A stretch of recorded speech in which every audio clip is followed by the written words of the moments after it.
Here are the deposit slips. Thank you. I'll process that now. Here is your receipt. Thank you. The morning David Mercer walked into First National Bank on Elm Street in Columbus, Ohio, and transferred every dollar out of the joint account he had shared with his wife for 37 years, he was calm. People who knew David Mercer would tell you that he was always calm when he was certain he had already won. He had the kind of confidence that came not from wisdom but from a lifetime of being the loudest voice in every room and mistaking that for intelligence. He wore a pressed blue button-down shirt that Tuesday morning in April. He had driven himself to the bank after dropping Carol off at her weekly book club at 9 in the morning. He kissed her on the cheek at the curb. She waved from the sidewalk, and the moment her silhouette disappeared through the glass doors of the Westerville Community Library, David Mercer picked up his phone and made a call. The voice on the other end answered on the first ring. He said 3 words. He said, "I am ready." By 9:47 in the morning, it was done. 2 wire transfers, the first for $114,000. The second for exactly $100,000. The joint account that Carol Mercer had deposited her teaching salary into for 28 years, the same account that held the overtime checks, the summer tutoring income, the Christmas bonuses, the birthday money from her mother that she had never spent, was empty, not overdrawn, not negative, empty. The balance read $0.00, and David Mercer sat in the parking lot of that bank and exhaled for what felt like the first time in 3 years. He called a woman named Jessica. He told her it was done. He told her they were finally free. Jessica laughed on the other end of the line. David Mercer sat back in the driver's seat of his Ram 1500 pickup truck, the one he had bought with marital funds 18 months earlier, and he smiled at the windshield like a man who had just crossed a finish line nobody else knew existed. He had no idea. He had absolutely no idea that Carol Mercer had seen this coming 8 months ago. He had no idea that the woman he had dismissed for 37 years as soft and simple and unbothered by money had spent the better part of a year quietly, methodically, and entirely legally building a financial wall around everything that was hers and leaving exactly what he expected to find so that he would never think to look further. He had no idea that while he was planning his exit, Carol Mercer was 3 steps ahead of him on a road he did not even know she had found. And he had no idea that by the time he pulled out of that bank parking lot feeling like the smartest man in Columbus, Ohio, he had already lost. Before we go any further, drop a comment right now and let us know where you are watching from. Are you in Texas, Georgia, New York, Ohio? We want to hear from you. And while you are down there, please hit that subscribe button so you never miss any of our upcoming stories. We tell the kind of stories they do not make movies about because the truth is always stranger, always heavier, and always more remarkable than anything a screenplay writer could invent. Now, let us talk about Carol Mercer, because to understand what she did, and why she did it, and how she pulled it off without a single person knowing, not her daughter, not her son, not her closest friend of 30 years, you first have to understand who Carol Mercer really was, not who David thought she was, not who the neighbors assumed she was, who she actually was. Because those are 3 very different women. Carol Ann Mercer, born Carol Ann Whitfield, grew up in a small house on the east side of Dayton, Ohio. Her father worked the line at a General Motors assembly plant for 31 years. Her mother kept the books for a dry cleaning business on 5th Street and raised 3 children on a schedule so tight that every dollar had a name before it left the checking account. Carol was the middle child and by every account the quietest one, not because she had nothing to say, but because she had learned early that in a house where money was always tight and problems were always loud, the people who survived were the ones who watched and waited and never showed their hand until the moment was exactly right. That lesson would take 37 years to fully reveal itself, but it would reveal itself. It would reveal itself in a way that nobody, not David, not his attorney, not the forensic accountant he would eventually hire in a panic, could have seen coming. She met David Mercer at a 4th of July cookout in the summer of 1986. He was 24 years old and already running a small drywall contracting business out of the back of a used pickup truck. He was funny and magnetic and full of the kind of dreams that sound enormous when you are young enough to believe all of them. Carol was 23. She had just finished her education degree at Wright State University and was 3 months away from her first classroom. She fell in love with the version of David that existed in that summer, the one who stayed up late drawing blueprints for the house he was going to build one day, the one who talked about the future like it was already half constructed. They were married in October of 1987 in a small ceremony at St. Mary's Catholic Church in Dayton. Carol wore her mother's pearl earrings. Her father cried. David's mother said Carol was the best thing that would ever happen to her son. She was right. She just did not live long enough to see how that particular story would end. By the time their daughter Melissa was born in 1990 and their son Thomas arrived in 1993, David's contracting business had grown into a legitimate mid-sized operation with 12 full-time employees and contracts across central Ohio. They bought a 4-bedroom house in Westerville. Carol taught 4th grade at Hoover Elementary School and became the kind of teacher that parents specifically requested, the kind that students came back to visit 10 years later, the kind that remembered every child's birthday and kept a jar of hard candy on the corner of her desk and never once raised her voice in 28 years of teaching. She was organized in the way that deeply intelligent people are organized, not for appearances, but because her mind worked in systems and sequences, and she found genuine comfort in knowing exactly where everything was and exactly what everything meant. David was not that kind of person. David was the kind of person who made decisions from his gut and trusted momentum over preparation, and for a long time those two styles complemented each other. Carol managed the household finances. David ran the business. They divided the world between them the way long married couples often do, not because they sat down and decided to, but because over years and years of daily life, certain lanes simply became yours and certain lanes became theirs, and as long as the car kept moving, nobody questioned the arrangement. But lanes can drift, and people can drift with them. The first time Carol noticed something had shifted was the winter of 2020. David started taking business trips to Cincinnati that lasted 3 days instead of one. He started keeping his phone face down on the kitchen counter. He started coming home from those trips with the kind of careful pleasantness that people perform when they are managing guilt, the small, deliberate kindnesses that are really just fences built around a secret. Carol noticed. She always noticed. But she said nothing, not yet. She watched. She filed away what she saw the way her mother had taught her to file away things that did not yet have an explanation, quietly, carefully, in the back of the mind where things stay until the time comes to open the drawer. By the spring of 2022, Carol had opened the drawer. She had gone back through their joint bank statements, 14 months of them, and found a pattern that made her stomach go cold. Transfers to a business LLC account she had never seen statements for. Withdrawals of $2,000, $3,000, sometimes $5,000 that had no corresponding receipt, no business purpose she could identify, no explanation that fit the life she thought they were living. She sat at the kitchen table with those statements spread in front of her, and she did not cry. She did not confront David. She opened her laptop and she started making a list. It was color-coded, every asset, every account, every piece of property, every pension, every retirement fund, every insurance policy, every deed. And next to each one she wrote a single question: whose is this and what happens to it if this marriage ends? That list would eventually become the foundation of one of the most methodically executed financial self-protections in the history of Franklin County Family Court. But Carol did not know that yet. On that night in the spring of 2022, she was just a woman sitting alone at a kitchen table in Westerville, Ohio, looking at numbers that told her a story she had not wanted to believe. She closed the laptop at midnight. She washed her face. She got into bed next to a man who was already pretending to sleep, and she stared at the ceiling until 4 in the morning, thinking, planning, preparing, because that was who Carol Mercer was. She did not break. She did not scream. She built, and what she built over the next 14 months would make David Mercer's plan look like something a child had scrawled on a napkin. There is a particular kind of betrayal that does not announce itself with a slammed door or a raised voice. It does not arrive in a dramatic confrontation in the middle of the living room. It does not come with tears or ultimatums or the kind of scenes you see in movies where someone throws a suitcase down a staircase and screams that it is over. The most devastating kind of betrayal in a marriage is the quiet kind. The kind that has been building for years underneath the surface of ordinary life, underneath the Tuesday night dinners and the Sunday morning church services and the Christmas card photos where everyone is smiling in matching sweaters. The kind that you do not discover all at once but piece together slowly, the way you might assemble a jigsaw puzzle on a rainy afternoon, until one day you have enough pieces in place that the picture becomes undeniable. That was the betrayal Carol Mercer lived inside. And the question that sits at the center of this entire story is not whether David Mercer was capable of what he did. The question is whether he ever truly understood who he was doing it to. So before we go any further into what happened on that April morning in Columbus, Ohio, there are 3 questions you need to hold in your mind as this story unfolds. 3 questions that Carol Mercer herself sat with for 14 months before she ever took a single action. The first question is this: how does a man spend 3 years quietly dismantling a marriage from the inside, moving money, building a secret life, planning an exit, and still manage to lose everything he was trying to protect? The second question is, what did Carol Mercer know? And when exactly did she know it? And how did a retired 4th grade school teacher from Dayton, Ohio, outmaneuver a man who had spent his entire adult life believing he was the one who understood how the world worked?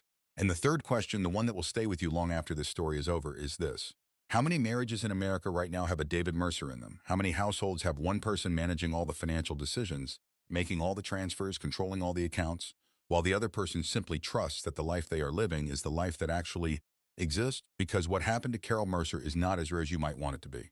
According to a report from the National Endowment for Financial Education, approximately 43% of adults in committed relationships have admitted to some form of financial infidelity, meaning they have deliberately hidden money, accounts, debts, or spending from their partner. 43%.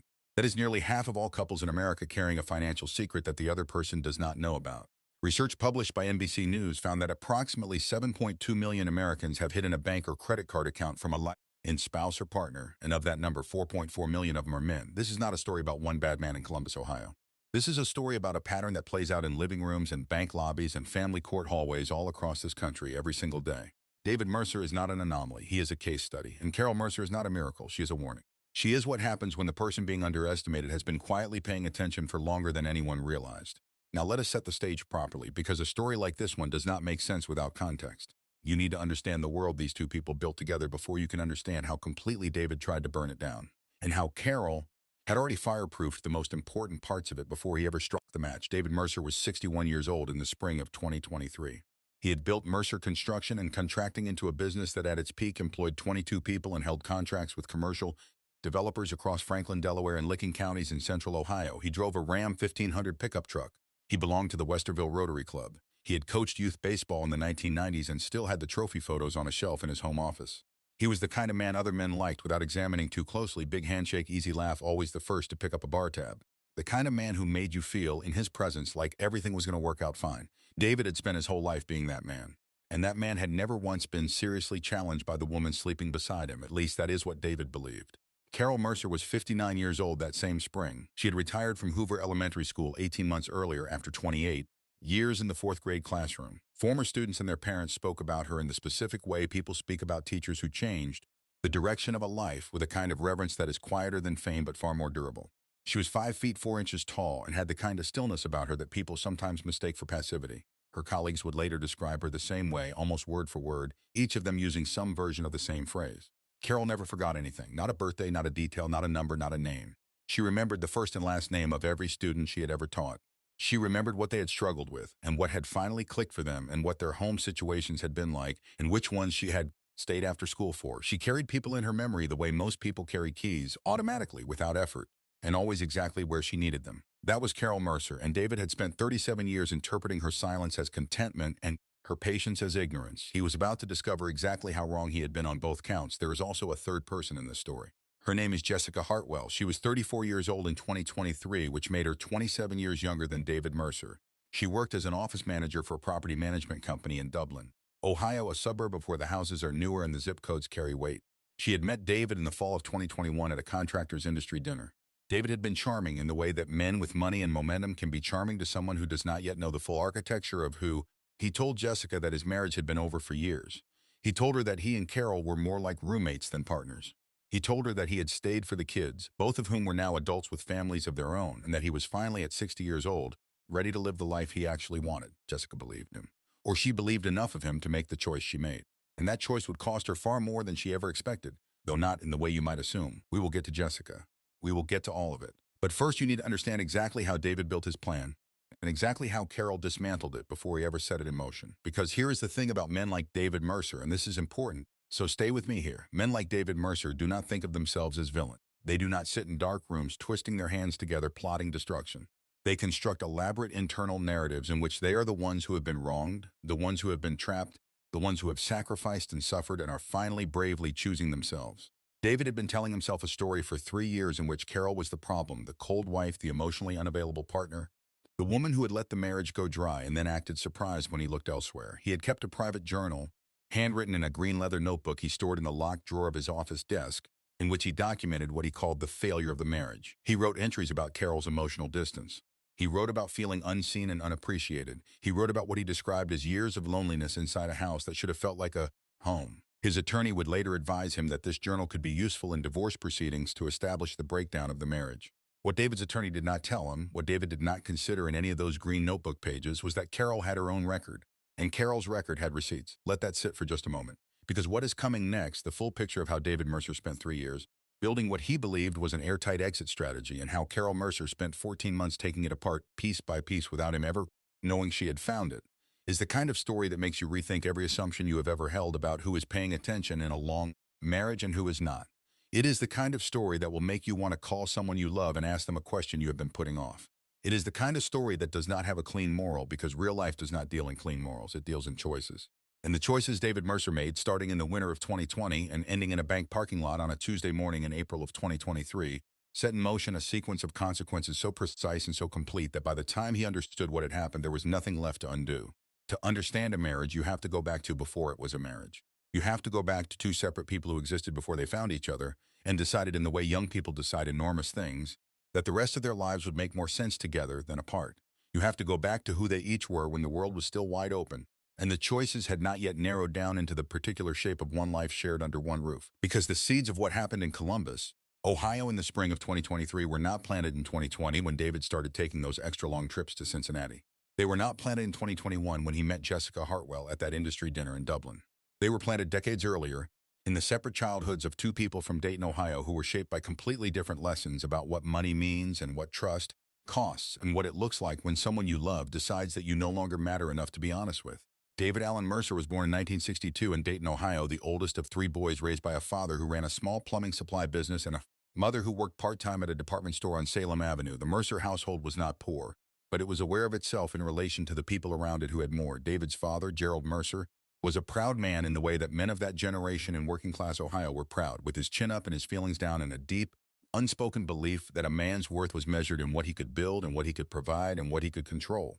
Gerald ran the household finances the way he ran his supply business, alone without consultation, with the unquestioned authority of someone who had decided that his way of doing things was simply the correct way, and that discussion was not necessary because the outcome was not negotiable. David watched his father manage money the way David would one day manage everything in his own life, as though it were a matter of dominance rather than partnership, as though the person who held the accounts held the power, and the person who held the power was the person who mattered. David was not a bad student, but he was not a patient one. He graduated from Northridge High School in 1980 and spent 2 years at Sinclair Community College before deciding that the classroom was not moving fast enough for the life he had already imagined for himself. He got his contractor's license at 22. He started Mercer Construction and Contracting with a used truck, a set of secondhand tools, and the particular brand of confidence that belongs exclusively to young men who have not yet failed at anything large enough to teach them what failure actually costs. He took jobs other contractors turned down. He worked weekends. He underbid on small commercial contracts and then delivered the work fast enough that the next contract came before the first check had fully cleared. By the time he was 26, he had 4 employees. By 30, he had 12. David Mercer was by any external measure a self-made man. And he wore that identity like armor because underneath it, if you look carefully enough and long enough, was a man who had inherited his father's belief that control was the same thing as security, and that the moment you let someone else see the full picture of your finances, you had handed them something you could never fully take back. Carol Ann Whitfield was born in 1963, 1 year after David, in a house on Gettysburg Avenue on the east side of Dayton. Her father, Raymond Whitfield, worked the assembly line at the General Motors plant on Wagner Ford Road for 31 years, without missing a shift that wasn't medically necessary. Her mother, Evelyn, kept the books for a dry cleaning business on 5th Street and raised 3 children on a budget so precise that Carol once told a colleague it was less like a household and more like a small corporation that happened to have a kitchen. Raymond Whitfield was not a loud man and not a demonstrative one, but he was an honest one. He told his children the truth about money from the time they were old enough to ask questions. He showed them the pay stubs. He explained the mortgage. He sat at the kitchen table on Sunday evenings with the checkbook and the bills, and he did not hide what he was doing or pretend that money was something that only adults were allowed to understand. He believed, with the quiet conviction of a man who had worked hard for everything he had, that the most dangerous thing you could do for a child was keep them ignorant of how the world actually functioned. Carol absorbed every single lesson. She absorbed them so completely that they became not rules she followed, but instincts she carried. She was an exceptional student, not the loudest in the classroom, not the one who raised her hand first, but the one whose answers were always complete and whose work was always finished before anyone else had gotten fully started. Her high school English teacher wrote in a recommendation letter that Carol Whitfield had the rarest combination of qualities she had encountered in a student in 20 years of teaching, genuine intellectual curiosity paired with an almost preternatural patience. She did not rush toward conclusions. She gathered information first. She thought before she spoke. She waited for the full picture before she decided what it meant. She graduated in the top 8% of her class at Belmont High School in 1981, attended Wright State University on a partial academic scholarship, and earned her degree in elementary education in 1986. 3 months after graduation, she walked into her first classroom at Hoover Elementary School in Westerville, where the Mercer family had recently relocated after David's business began expanding north of Dayton. She met David Mercer that summer at a 4th of July cookout hosted by a mutual acquaintance. And the version of David that existed in that summer of 1986, before the business got complicated and the money got bigger and the ego grew into something that needed more room than one life could comfortably hold, that version of David was easy to love. He made her laugh. That was the thing Carol's daughter Melissa would come back to again and again when she tried to make sense of her parents' marriage in later years. Her father had made her mother laugh in a way that nobody else did. He was irreverent and quick, and he had a way of deflating tension in a room by saying exactly the absurd thing at exactly the right moment. He was also, in those early years, genuinely generous. Not showy generous, the way he would become later when the money got larger, and the generosity became more about being seen than about giving. Quietly generous, the kind where he would notice that Carol's car needed new tires before she mentioned it, or that her winter coat was getting thin at the elbows, and the thing would simply be handled without fanfare or expectation of gratitude. Carol fell in love with a man who paid attention to her. The great and terrible irony is that she would spend the last decade of her marriage paying attention to a man who had long since stopped paying attention to anything but himself. They married in October of 1987. The ceremony was small, 42 people in St. Mary's Catholic Church in Dayton, a reception at the Knights of Columbus Hall on Wilmington Pike, a 3-day honeymoon in Put-in Bay on Lake Erie because that was what the budget allowed and neither of them minded. Carol's father danced with her to a Patsy Cline song and cried in the way that fathers cry at weddings, trying not to, failing completely. pretending afterward that it was allergies. David's mother, Margaret, pulled Carol aside before the reception ended and held both her hands and told her that David needed someone steady. She said it exactly like that, steady. Not exciting or ambitious or beautiful, though Carol was all of those things, steady. As if Margaret Mercer had already seen something in her son that she was quietly hoping a good marriage might correct. Carol would think about that word, steady, many times over the following 37 years. She would think about it, especially in the last 3, when she would realize that steady had been the one thing she had always been, and that David had spent those final years mistaking her steadiness for stillness. Melissa was born in April of 1990. Thomas arrived in the summer of 1993. The years between those births and the children's departures for college were, by most accounts from both Carol and David and later conversations with family members, genuinely good years, not perfect. No 30-year stretch of any marriage is perfect. There were financial pressures in the mid-1990s when a commercial contract fell through and David had to lay off 6 employees and the tension in the house ran high for almost a full year. There was a period in the early 2000s when Carol's mother Evelyn was ill and Carol was driving to Dayton 3 times a week and coming home exhausted and emotionally depleted, and David did not handle the weight of that season with the grace that Carol had hoped for. There were disagreements about how to raise the children and disagreements about money and disagreements about whose needs the calendar would accommodate in any given month. Normal disagreements, the kind that every long marriage accumulates the way a house accumulates furniture, gradually, without anyone making a single decisive choice until one day you look around and realize there is barely room to move. But the business grew. The house in Westerville appreciated. The retirement accounts filled slowly and then faster. Melissa graduated from Ohio State in 2012 and married a civil engineer named Ryan and settled in Cleveland. Thomas graduated from Ohio University in 2015 and took a job in software sales in Indianapolis. The nest emptied. And in the particular silence that follows the departure of the last child from a house that was built around the raising of children, David and Carol Mercer were left alone together for the first time in 22 years. In the silence that had always lived underneath the noise, a family life became suddenly audible. It is not dramatic to say that the marriage began dying the year Thomas left for Indianapolis.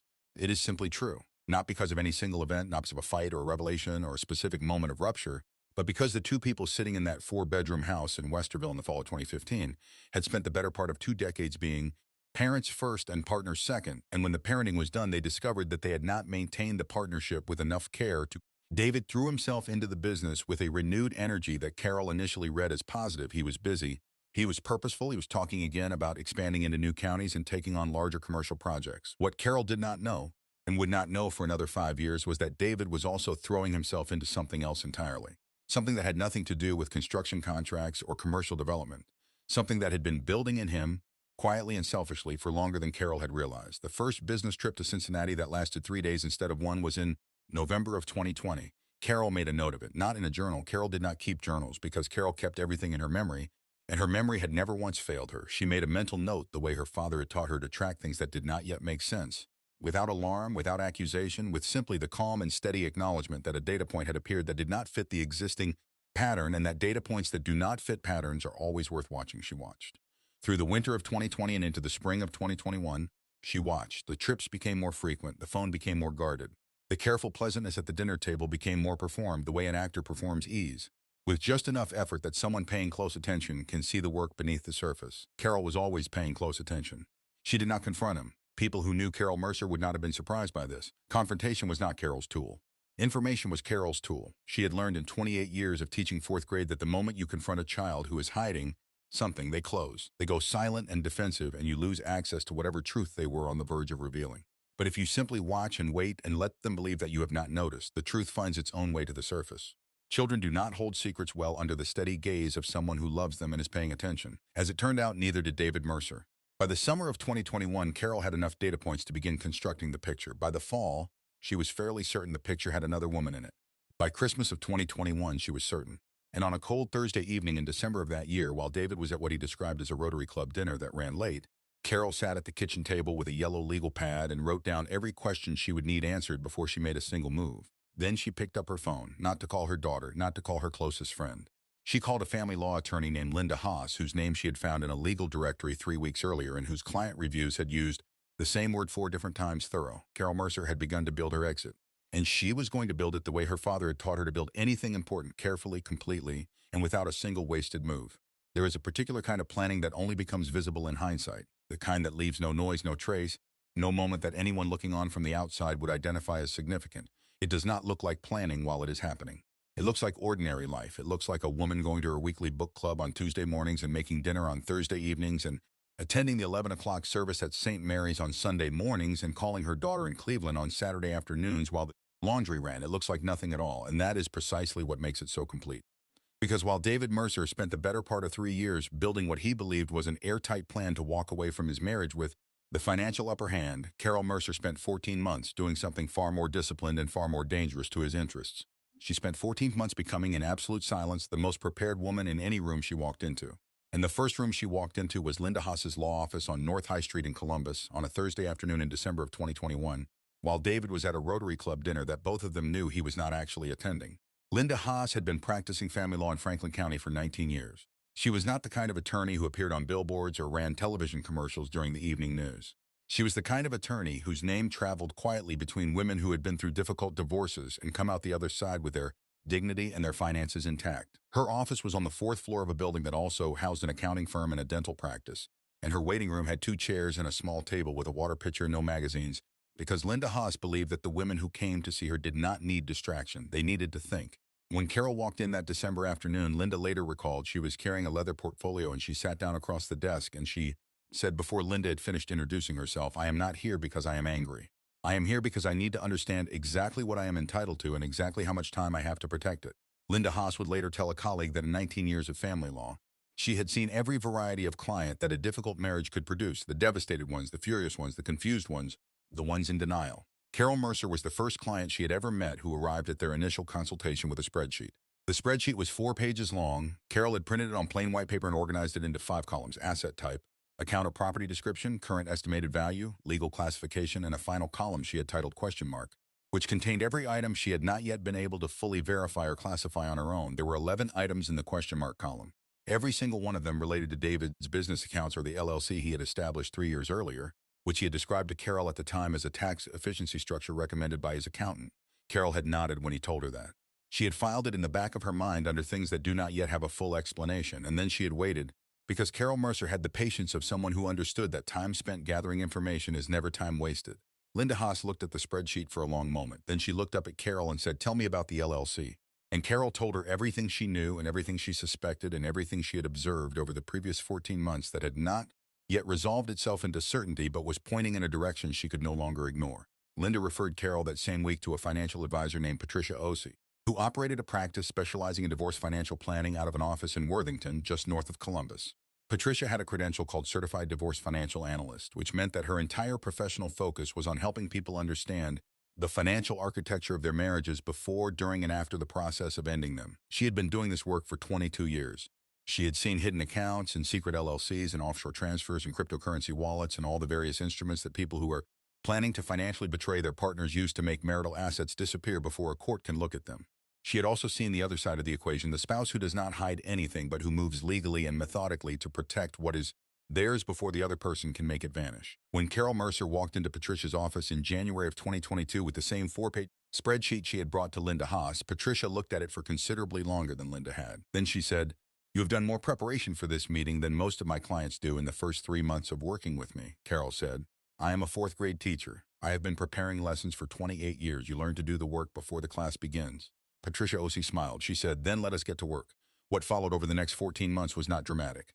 It was not the stuff of courtroom television or crime documentary footage. It was something considerably more powerful than drama. It was process.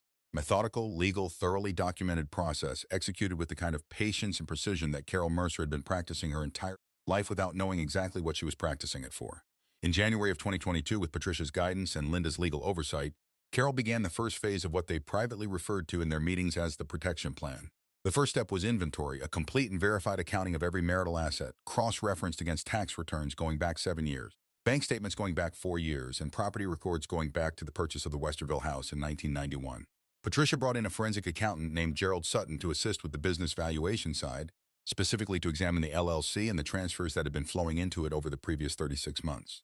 Gerald was quiet and meticulous and had the particular quality of mind that finds irregularities in financial records the way a proofreader finds typos, not by looking for them specifically, but by reading so carefully and so completely that anything that does not belong simply declares itself. Within 6 weeks, Gerald had found enough in the LLC records to confirm what Carol had suspected. David had been moving marital funds into the LLC account in increments designed to avoid triggering automatic bank reporting thresholds.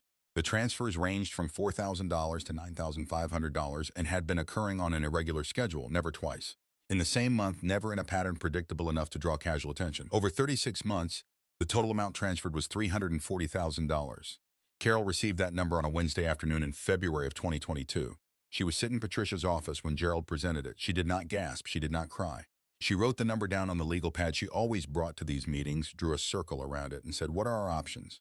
That was Carol Mercer. That was exactly who she had always been. The woman who received devastating information and immediately turned it into a question about what came next, because falling apart was a luxury that she had never once been able to afford and had long since stopped considering as an option. The options, as Linda and Patricia laid them out over the following weeks, were specific and sequential.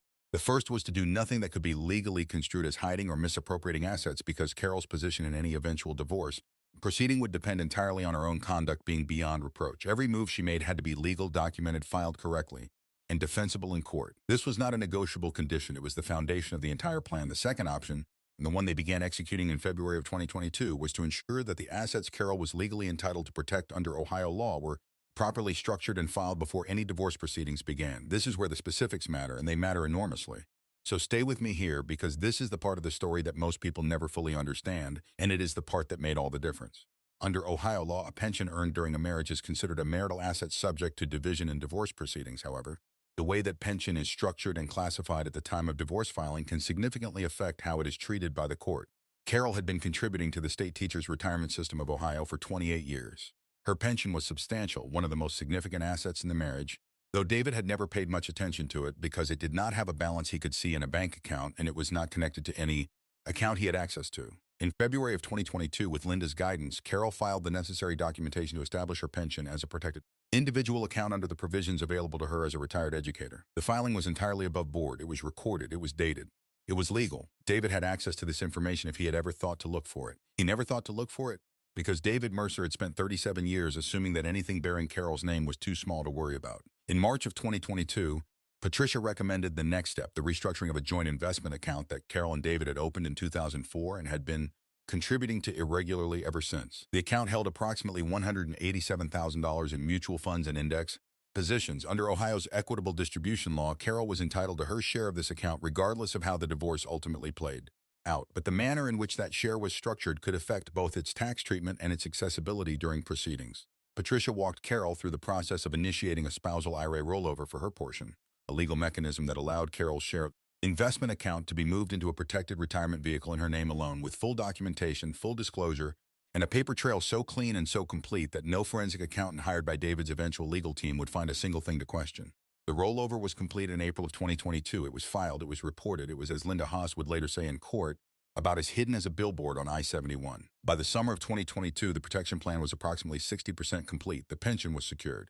The investment account had been restructured. Linda had begun the preliminary documentation to establish the Westerville house as Carol's primary protected residence, a process that required demonstrating through utility records and mail records and the documentation of David's increasing absences that the house was Carol's primary domicile and had been managed almost exclusively by her for the better part of 3 years.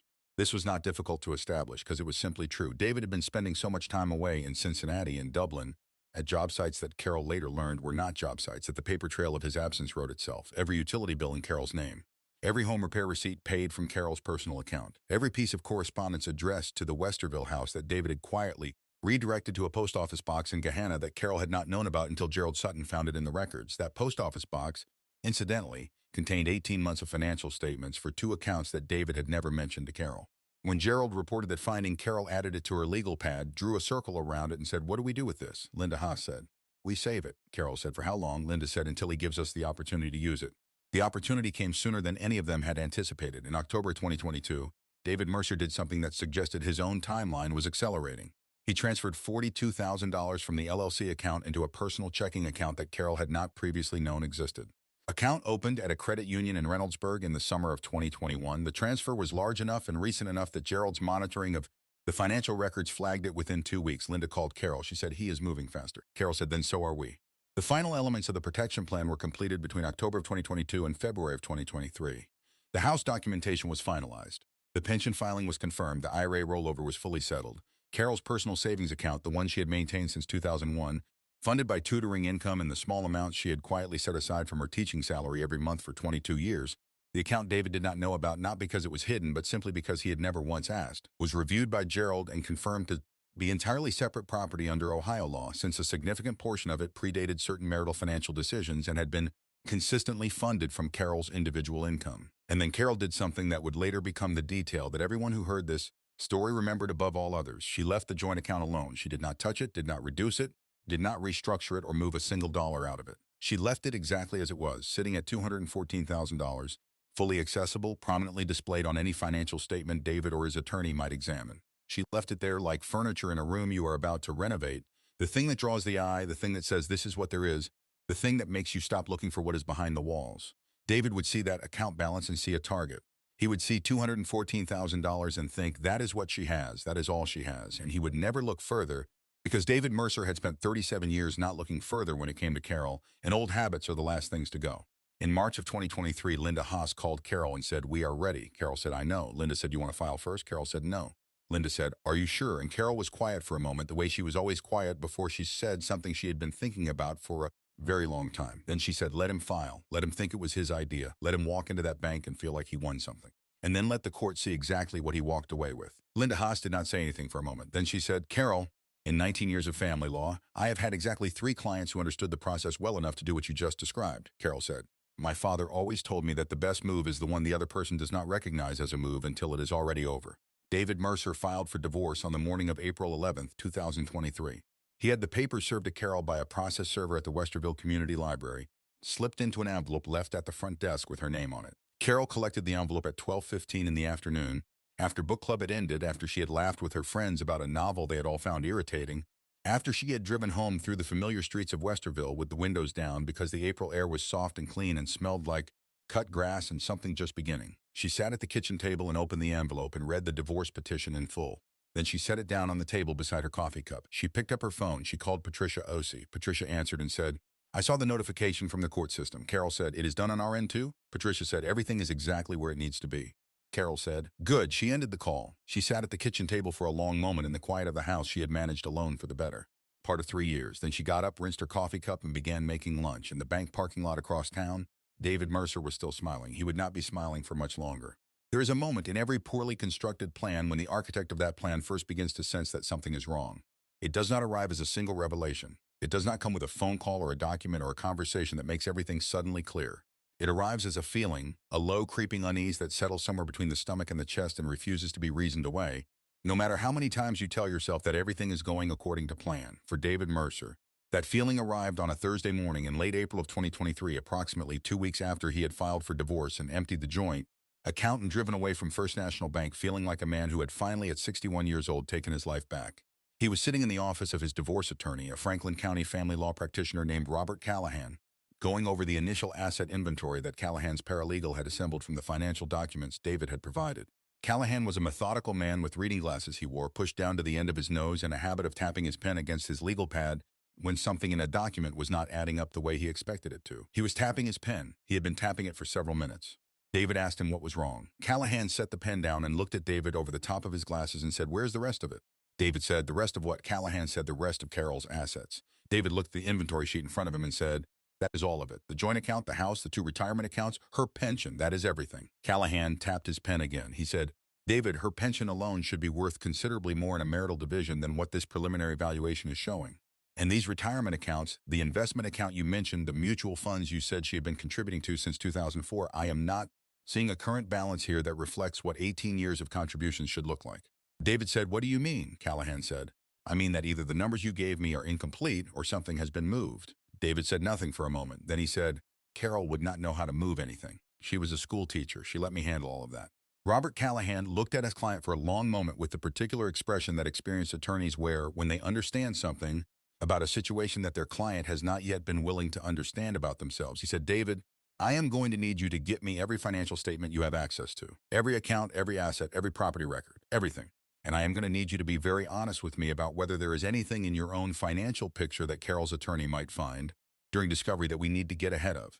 David said, "There is nothing." Callahan said, "Are you sure?" David said, "I am sure." Robert Callahan wrote something on his legal pad, clicked his pen closed, and said, "All right, let us begin." The discovery process in a contested divorce in Ohio is a formal legal procedure through which both parties are required to disclose their full financial picture, every account, every asset, every debt, every transfer made within a defined look-back period. It is, by design, the mechanism through which people who've been hiding things are found out. It is also, as Linda Haas had explained to Carol 14 months earlier, the mechanism through which people who have done nothing wrong are vindicated, provided that their records are complete, their filings are current, and their documentation is clean enough to withstand examination. Carol's documentation was not merely clean. It was, as Gerald Sutton would later describe it to Linda Haas after reviewing the full discovery file, from both sides, the most comprehensively organized financial record he had examined in 23 years of forensic accounting work. Every asset properly classified, every filing timestamped, every legal move dated and recorded and cross-referenced against the applicable Ohio statute. It was, Gerald said, as though someone had built a financial record specifically designed to be audited. Linda Haas said, that is exactly what she did. Gerald said, I have never seen anything like it from a non-attorney. Linda said, she was a fourth-grade teacher for 28 years. Gerald, she taught children to show their work. Robert Callahan submitted his initial discovery request to Linda Haas's office in early May of 2023. Linda's response, delivered 3 weeks later, was a document package that ran to 231 pages. It contained every financial record, every filing, every account statement, every property document, and every legal instrument that Carol and Patricia and Linda had assembled, organized, and protected over the previous 14 months. Callahan received it on a Friday afternoon. He spent the weekend reading it. He called David Mercer on Monday morning. The conversation, by David's own later account to a family member, lasted 47 minutes. At the end of it, David sat in the kitchen of the apartment he had rented in the Short North neighborhood of Columbus, the apartment he had been paying for with funds from the LLC account, the apartment Jessica had helped him choose, the apartment that was supposed to be the first room of the new life he was building. And he stared at his phone for a long time without moving. What Callahan had told him, in the careful and measured language of a man who had delivered bad news to clients many times before and had learned that clarity was kinder than softness in these moments, was this: Carol had not hidden a single asset. Every move she had made was legal, documented, and filed. The pension restructuring, legal. The IRA rollover, legal, and completed 4 months before David had even consulted an attorney about divorce. The house documentation establishing Carol's primary residency, legal, supported by 3 years of utility records and repair receipts and mail. Correspondence that painted an unambiguous picture of a woman who had been managing that property alone while her husband spent his time elsewhere. The personal savings account, separate property under Ohio law, partially predating the marriage and consistently funded by Carol's individual teaching income. Every single asset that Carol had protected was protected through entirely legitimate means, executed with proper legal oversight, and documented in a manner that left no room for a credible challenge. Callahan told David that his forensic accountant had reviewed the full package and found nothing that rose to the level of asset concealment or fraudulent transfer. Nothing. David said, then what do we have? Callahan said, we have the joint account. David, that. Callahan was quiet for a moment. Then he said, yes, you did. And that is what we need to talk about next, because here is where the story turns. Here's where David Mercer's plan, the plan he had been constructing for 3 years, the plan he had executed on a Tuesday morning in April with the precision and confidence of a man who believed he had anticipated every variable, began to collapse under the weight of its own structure. When David transferred $214,000 out of the joint marital account into his LLC account on the morning of April 11th, he had committed what Ohio family law classifies as dissipation of marital assets. Dissipation is the legal term for the intentional depletion or misuse of marital funds by one spouse in anticipation of divorce or for purposes unrelated to the marriage. It is not a minor procedural concern. It is a finding that courts take seriously and that carries real and significant consequences in the division of the remaining marital estate. Robert Callahan had known this when David first told him about the transfer. He had flagged it in their initial consultation as a potential problem. David had waved it away. He had said, it is a joint account. I had every right to move that money. Callahan had said, technically yes, but timing and intent matter enormously to a family court judge. David had said, let me worry about that. And Callahan, who was a competent attorney but not a miracle worker, had moved on to other matters. He was not moving on now. What Callahan explained on that Monday morning phone call was that the transfer of $214,000 from the joint account on the same morning that divorce papers were filed, the same morning, not a week before, not a month before, but the exact same morning, created an evidentiary picture that no judge in Franklin County was going to interpret charitably. The intent was not subtle, the timing was not coincidental, and Linda Haas, who had been practicing family law in Franklin County for 19 years and knew every judge on the family court docket, was not going to let that timing go unaddressed. She was going to stand in front of a judge and she was going to lay out, with the 231 pages of documentation she had already assembled, the precise sequence of events. David Mercer had been moving marital funds into an LLC account for 36 months. David Mercer had filed for divorce on the morning of April 11th. David Mercer had transferred the entirety of the joint marital account into that same LLC account on the morning of April 11th before the divorce filing had even been formally processed by the court. And David Mercer had done all of this while Carol Mercer, the woman who had contributed her teaching salary and her tutoring income and her full working life to the financial foundation of their marriage for 37 years, was sitting in a library book club discussing a novel. That was the picture, and Callahan told David plainly that in his professional opinion, that picture was going to cost him significantly more than $214,000 before this was over. David did not take that news quietly. David Mercer had spent his entire adult life being the loudest voice in every room, and the instinct that had served him in contract negotiations and business disputes and every other arena where volume and confidence could substitute for preparation did not simply switch off because a lawyer on a phone was telling him things he did not want to hear. He told Callahan to fight it. He told him to file a counterclaim. He told him that Carol had been hiding assets for over a year and that the pension, restructuring, and the IRA rollover were proof of that, and that he wanted a forensic accountant to go through every single thing Carol had done and find the evidence that proved she had been planning to steal from the marriage. Callahan said, "David, I already had a forensic accountant go through it." David said, "Then get another one." Callahan said, "A second opinion is not going to change the filing timestamps." David said, "I do not care about the filing timestamps. I care about what she was planning." Callahan said, "What she was planning was protect her legal share of the marital estate before you could take it. There's no law against that." David said nothing. Callahan said, "There is a law against what you did on the morning of April 11th. Do you understand what I am telling you?" David said, "Get the second accountant." And Callahan, because he was being paid to represent his client's wishes regardless of their wisdom, got the second accountant. The second forensic accountant was a man named Brian Kowalski, who worked out of a firm in downtown Columbus and who had a reputation in the legal community for finding things that other accountants missed.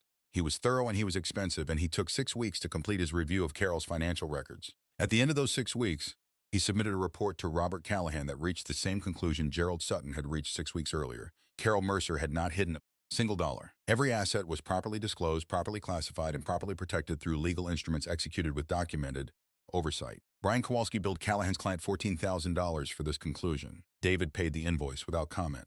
Then he called Robert Callahan and said, "What do we do now?" Who had been quietly preparing for this question since the Monday morning phone call 6 weeks earlier, said, "Now we talk about the LLC." The LLC subpoena was filed by Linda Haas's office in June of 2023 as part of the standard discovery process. It was not a dramatic move.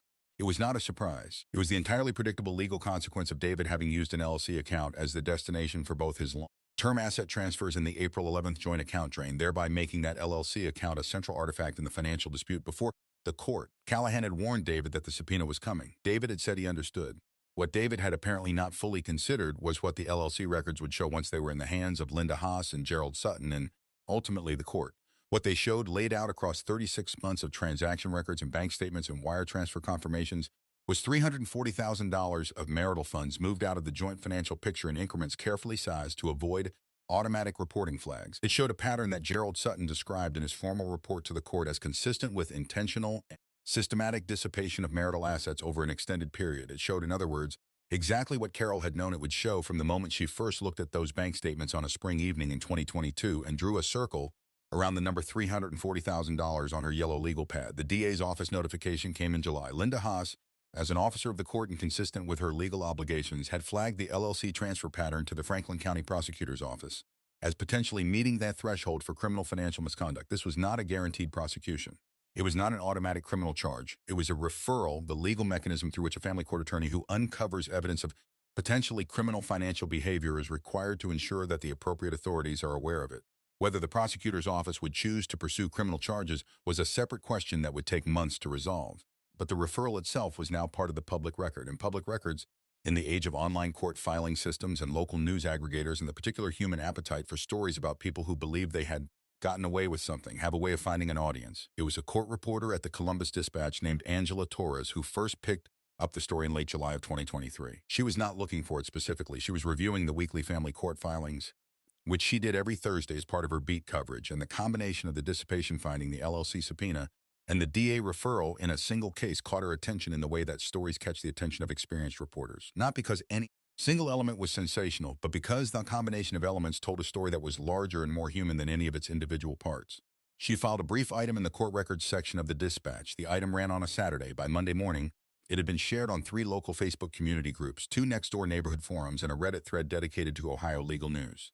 By Wednesday, the Columbus Dispatch had received 14 emails from readers wanting to know more. Angela Torres began making calls. The Westerville community, which had known David and Carol Mercer as fixtures of the neighborhood for the better part of 3 decades, reacted the way communities always react to the revelation that someone they thought they knew was not who they thought he was, with a complicated mixture of shock and the uncomfortable retrospective awareness that the signs had been there all along. Neighbors who had waved to David from their driveways for 20 years found themselves recalling conversations in which he had been dismissive of Carol in the small habitual ways that people in long marriages sometimes are dismissive of their partners, the eye roll at her opinion, the gentle condescension disguised as humor, the way he would redirect a conversation away from something she had said as though she had not said it.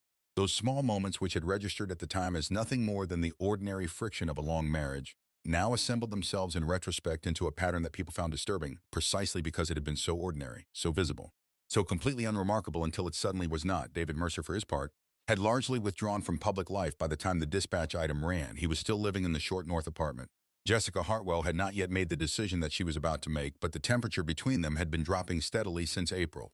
Jessica had known, in the general way that people in relationships with married people always know on some level, that the situation she was in was complicated. What she had not known, what David had not told her, because David had not told Jessica the full truth about anything related to his finances, was the scope of what was now unfolding in Franklin County family court. She had found out about the LLC subpoena from a friend who had seen the dispatch item online. She had called David. The conversation had not gone well. David had told her it was all a misunderstanding, that Linda Haas was a shark who was weaponizing the legal process, that Carol had planned all of this deliberately to destroy him. Jessica had listened. Then she had asked a question that David had not been prepared for. She had asked, David, how much money do you actually have right now? And David, who had been managing the truth of his financial situation, the way he managed everything, that made him uncomfortable, by not looking at it directly, did not have a clean answer. The silence that followed that question told Jessica more than any answer could have. She did not end things that day. But something ended between them that day. Something that had been built on a version of David Mercer that turned out to be as carefully constructed as his exit plan and just as hollow at its foundation. There is a specific quality of silence that fills a deposition room. It is not the silence of emptiness or the silence of peace.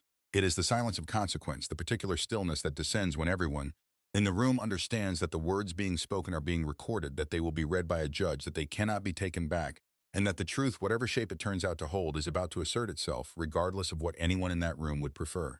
The deposition of David Allen Mercer was scheduled for the morning of August 14, 2023, in a conference room on the 7th floor of a building on South 4th Street in downtown Columbus. Robert Callahan sat to David's left. Linda Haas sat across the table with Gerald Sutton beside her and a court reporter at the end with her fingers already positioned above her stenography machine. David arrived in a pressed gray suit that he had not worn since a commercial contract signing 3 years earlier. He looked, by the account of everyone present, like a man who had decided that appearance was the last remaining tool available to him and was deploying it with the desperation of someone who has run out of better options. He sat down. He adjusted his cuffs. He looked at Linda Haas across the table with the expression of a man who has told himself so many times that he is the wrong party in this story that he is almost finished believing it. Linda Haas looked back at him with the expression of someone who has read 231 pages of his financial history and has been waiting 4 months for this particular morning. She began, as attorneys always begin depositions, with the procedural questions: name, date of birth, current address, length of marriage, number of children. David answered each one in the careful, measured tone of a man who has been coached by his attorney to say only what is asked and nothing more. Callahan had spent 2 sessions preparing David for this deposition, and the central instruction had been simple. Answer the question that was asked.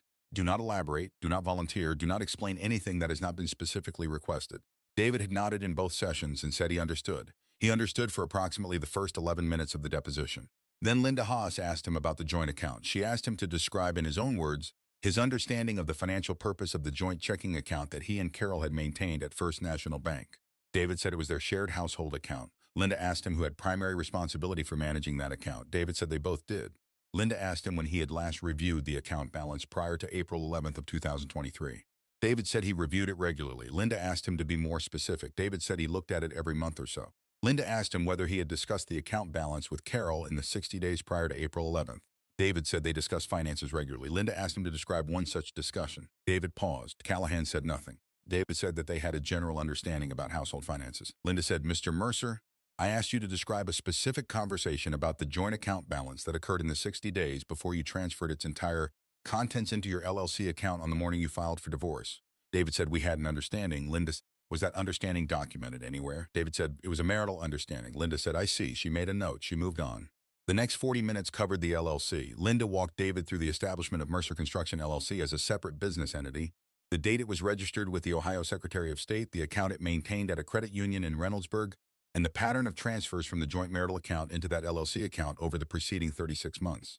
She asked David to explain the business purpose of each category of transfer. David explained the first several with reasonable fluency: equipment purchases, subcontractor payments, materials costs. Then Linda began asking about specific transfers that Gerald Sutton had flagged as having no corresponding business expense in the LLC's own financial records: a transfer of $8,500 in March of 2021, a transfer of $7,200 in July of 2021, a transfer of $9,000 in November of 2021. Linda asked David to identify the business purpose of each one. David said he would need to review his records. Linda said that his records had been subpoenaed and were currently in her possession and that she had reviewed them thoroughly and had not found a corresponding business expense for any of the 3 transfers she had just cited, and she asked him again to explain their purpose. David looked at Callahan. Callahan gave him nothing. David looked back at Linda and said that the LLC had various operating expenses that were not always individually itemized.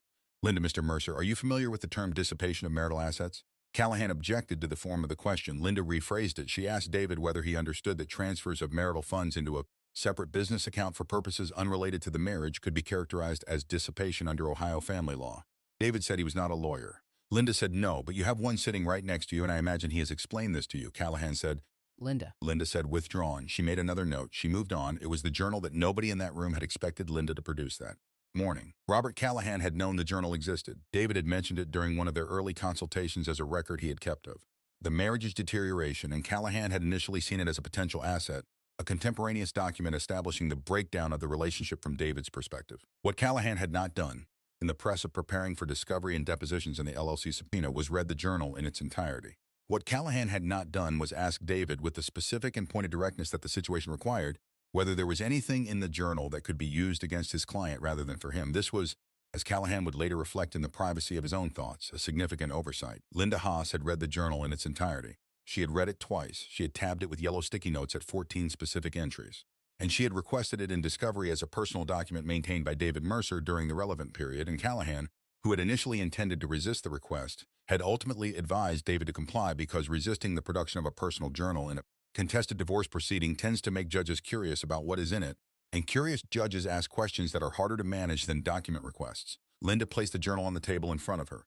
It was a green leather notebook, medium-sized, with a small brass clasp on the side that was no longer fully closing. She did not open it immediately. She let it sit there on the table between them for a moment, long enough for David to see it, long enough for him to understand what it was and what was about to happen, but not so long that it became theatrical. Linda Haas was not a theatrical attorney. She was a precise one. She opened the journal to the first tabbed entry and read the date into the record. January 9, 2021. She asked David to confirm that the handwriting in the journal was his. He confirmed it. She asked him to confirm that the journal had been maintained voluntarily without any legal instruction to do so. He confirmed it. Then she read the entry, not the whole entry, a single sentence from the middle of the page. She read it clearly and at a measured pace and without inflection, the way experienced attorneys read damaging documents in depositions, letting words do their own work without assistance from tone. The sentence was this: she has no idea what I have been moving, and she never will because she has never once in 30 years bothered to actually look. The room was quiet. The court reporter's fingers moved. David looked at the surface of the conference table. Callahan wrote something on his legal pad and underlined it twice. Linda turned to the second tabbed entry. It was dated March of 2022. She read another single sentence. The timing has to be right, the account has to look full, and she has to believe she has already won before I make the move. Linda looked up from the journal. She looked at David Mercer across the table and she said, Mr. Mercer, when you wrote that the account had to look full and she had to believe she had already won, were you referring to the joint checking account at First National Bank? David said, I do not remember writing that. Linda said, Your Honor. There was no judge present. It was a deposition. She said, Mr. Mercer, I am going to ask you to look at the entry yourself and tell me whether you recognize the handwriting. David looked at the entry. He said, I recognize the handwriting. Linda said, and do you recall writing this entry in March of 2022? David said, I may have written something like that. Linda said, this is not something like this entry, Mr. Mercer. This is this entry. Do you recall writing it? David said, I recall keeping a journal during a very difficult period in my marriage. Linda said, I understand. She tabbed to the next entry. It was dated October of 2022. She read, if I time this right, she will never see it coming. She will get the account, think she has everything, and by the time she figures out that the real money was never there, it will be too late to do anything about it. Linda set the journal down. She looked at David Mercer. She said, Mr. Mercer, at the time you wrote this entry, were you aware that Carol had already retained legal counsel and a financial advisor and had been working for 10 months to protect her share of the marital estate? David said nothing for a long moment. Then he said no. Linda said no. She wrote something in her notes. She said, so when you wrote that she would never see it coming, you were wrong. It was not a question. She moved on. The deposition concluded at 12:47 in the afternoon. David Mercer walked out of that 7th floor conference room and rode the elevator down to the lobby in silence with Robert Callahan standing beside him. They stepped out onto South 4th Street into the August heat, and Callahan said, I need you to seriously consider settlement. David said, she set me up. Callahan said, David. David said, she knew exactly what she was doing. She let me walk into it. Callahan said, yes, she did. David said, that is not fair. Callahan looked at his client for a long moment with the expression of a man who has many things he could say and has decided that most of them will not help. He said, David, what is in that journal is not going to look fair to a family court judge either. David said, I want to fight it. Callahan said, I know you do. I am telling you that fighting it is going to be considerably more expensive than settling it. and the outcome of the fight is not going to be better than the outcome of a settlement. David said, give me a week. Callahan said, you have a week. David did not use the week to reconsider. David used the week to call Jessica, who did not answer, and to drive past the Westerville house twice without stopping, and to sit in his short north apartment at 11 o'clock on a Tuesday night eating a sandwich he had made from whatever was in the refrigerator and staring at the wall with the particular blankness of a man who has arrived at the end of a plan that was supposed to solve everything and found that the only thing waiting for him on the other side of it was a smaller life in a smaller space with fewer resources and a legal bill that was already approaching $140,000. He called Callahan at the end of the week. He said, what does settlement look like? Callahan told him. David said nothing for a very long time. Then he said, she gets all of that? Callahan said, David, when the court sees the journal entries alongside the LLC transfer pattern, alongside April 11th timing, alongside the DA referral, yes, she gets all of that, and potentially more, depending on how the dissipation calculation is applied. David said, what about the DA referral? Callahan said, that is a separate process. The settlement does not resolve the criminal exposure question. David said, what does that mean for me practically? Callahan said, it means you settle the civil divorce as favorably as you can, and then you wait to hear from the prosecutor's office, and in the meantime, you do not move any more money anywhere. David said, I was not going to move any more money. Callahan said, I know. I am saying it anyway. Gerald Sutton submitted his final forensic accounting report to the court in September of 2023. It was 44 pages long, and it contained the complete financial reconstruction of the Mercer marriage over the preceding 7 years. Account every transfer, every asset, every liability, cross-referenced and classified and presented in the language of financial forensics that family court judges read the way other people read newspapers. The central findings were as follows. Carol Mercer had not concealed, misappropriated, or improperly transferred a single marital asset. Every protective measure she had taken was legal, disclosed, and properly filed. David Mercer transferred $340,000 of marital funds into an LLC account over 36 months in a pattern consistent with intentional dissipation. David Mercer had transferred an additional $214,000 from the joint marital account into that same LLC account on the morning of April 11th, simultaneously with the filing of divorce proceedings, in a manner that the report characterized as consistent with deliberate financial misconduct in anticipation of divorce. The total amount of marital funds improperly dissipated by David Mercer, according to Gerald Sutton's report, was $554,000. Carol Mercer received a copy of the report from Linda Haas by email on a Thursday afternoon in September. She read it at the kitchen table of the Westerville house, the house that was still hers, that had always been hers in every way that daily life defined ownership, that smelled like the same candle she had burned on Thursday evenings for 20 years and had the same crack in the plaster above the kitchen window that David had promised to fix in 2019 and never gotten around to. She read the report all the way through. She closed the email.